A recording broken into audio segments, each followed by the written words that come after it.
I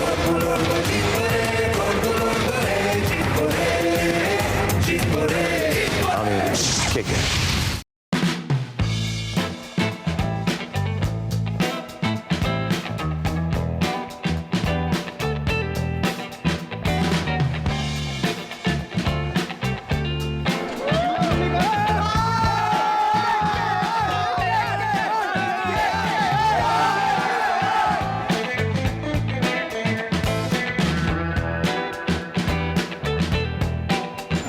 Nightclub, your one-stop destination for all things night riders. This is the Durga Puja special, and before the break we took you through a lot of pandals. We are now at pandal number 3 and there is food, festivity and cheer here in the city of Kolkata. But when they're not celebrating, the number one focus for our favorite night riders is of course getting better than they were last season. And Colin Munro has been exactly up to that. Let's head on there and find out what he's been up to. Audacious, ridiculous, you gotta be kidding me. These are some of the commentary phrases used to describe shots that a very few daredevils can play and execute with panache and with their own style. One of them is alongside me. Colin Munro needs no introduction, especially in the purple and gold. Colin, first and foremost, some of the shots we're going to talk about today on Masterclass, do they describe the nature, the character of the person who plays them, especially the cheeky ones? Yeah, a little bit. I think sometimes you've got to be bold and brave to play the game. You know, like if you look at just our team in particular, Bears, myself, Sonny, you've got to be brave to play the way we do and, you know, take some risks. And yeah, sometimes it comes off and you look good, and then sometimes it doesn't come off and you look silly. So you've got to take the good with the bad. So what's the first thing that you need to conquer to be able to place all the shots that we'll talk about today? Oh, I just think having no fear in playing, and I think that comes down to management and you know, the players around you that know this is the way you're going to go out and play. So actually having no fear and then just going out and actually practicing, trying to hit every ball as hard as you can and try and get into that mindset. And then once you get that fine balance of knowing, okay, well that's my one in my zone, bang, it can go, and it's just natural instinct really at the end of the day. How easy is it to conquer that fear? Because a lot of youngsters will be watching it right now. They hear the commentators say, oh, he could have broken his teeth for that, because you're literally putting your face, your chest, your whole body in front of a ball that's coming at 140 clicks. Yeah. So how do you conquer it?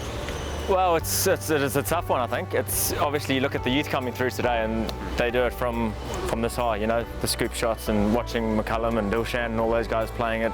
But you know, sometimes different people skin the cat differently. So the way we do it is, you know, just got to still be, like I said, you got to be brave and bold and go for it. And sometimes, yeah, like I said, it comes off, and sometimes it looks pretty silly as well. I think perhaps that was the key, the youth. I mean, they start playing this from such an early age that it becomes almost second nature. Would you say some of these shots are second nature to you, or do you still have to put in a lot of effort?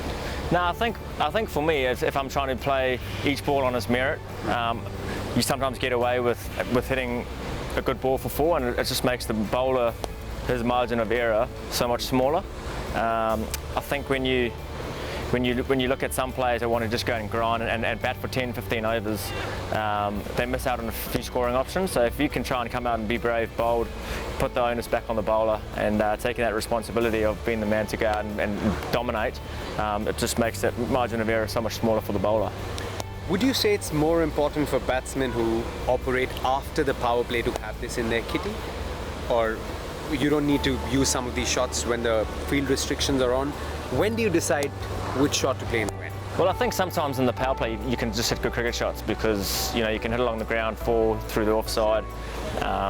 You know, these days now, even if someone's bowling 140, you're going to have either third man or final leg up and square leg back or mid on or mid wicket. So I think if personally I try and play good cricket shots in the power play, still be trying to be aggressive, come down the wicket, hit over the top, that type of thing. But once the power play's finished, that's when you can sort of start looking at thinking and doing a few little extra things just to try and manipulate the field. And then you've got over cover, you can just hit there rather than looking to play like a reverse slog or a reverse sweep.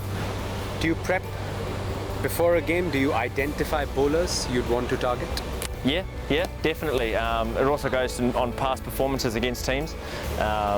You know, where you sometimes just feel comfortable facing another bowler and stuff, but you do. I think you talk to other players in the team, and especially when you're batting, say, a left-hand, right-hand combination, a leg spinner comes on, or a left-arm ortho, you know, I'll be the guy to look to attack because the ball's coming into me. and vice versa. If there's an off spinner on, then it'll be the right-hander's turn to try and hit it. So it becomes a little bit of cat and mouse out in the middle and trying to do the right thing. Well, that's all we have for you on this episode of Nightclub. Here's wishing all the Night Riders fans a very, very happy Durga Puja. We will be back next week with another episode, but till then, keep sending us your ideas, suggestions and comments using the hashtag Nightclub. But for now, we're in Kolkata, and when we're in Kolkata, what do we say?